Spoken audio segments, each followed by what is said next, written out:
खोर्धा जिला जटणी स्थित कंतिया रथीपुर पथर खनि जटणी पुलिस अचानक चढ़ाऊ दुईटी 407 गोटे ट्रक और गोटे जेसीबी मेसीन जबत कर जटणी तहसिल जिमा देछि पुलिस।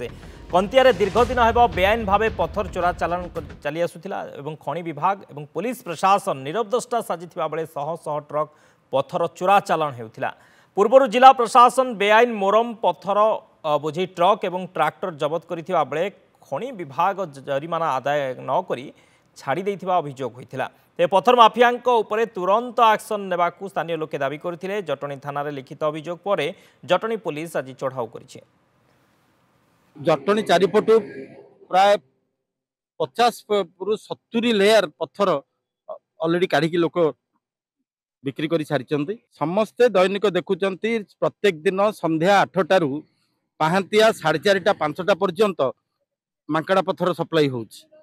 ए विषय समस्त अवगत पुलिस डिपार्टमेंट अवगत आम राजस्व डिपार्टमेंट अवगत।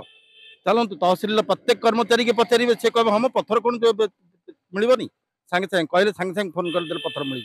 मुझे 15टा ट्रिप पत्थर देखिपे ट्रैक्टर ट्रिप जाऊँगी पुलिस तो 150 देखुए। पुलिस डिपार्टमेंट जटणी तहसिल डिपार्टमेंट एवं लैटेराइट स्टोन माफिया मान भर मधुचंद्रिका भुवनेश्वर 10-15 किलोमीटर उपकंठ कंतिया पंचायत आ मुख्य रास्तार मात्र 100 फुट भी कहले चले।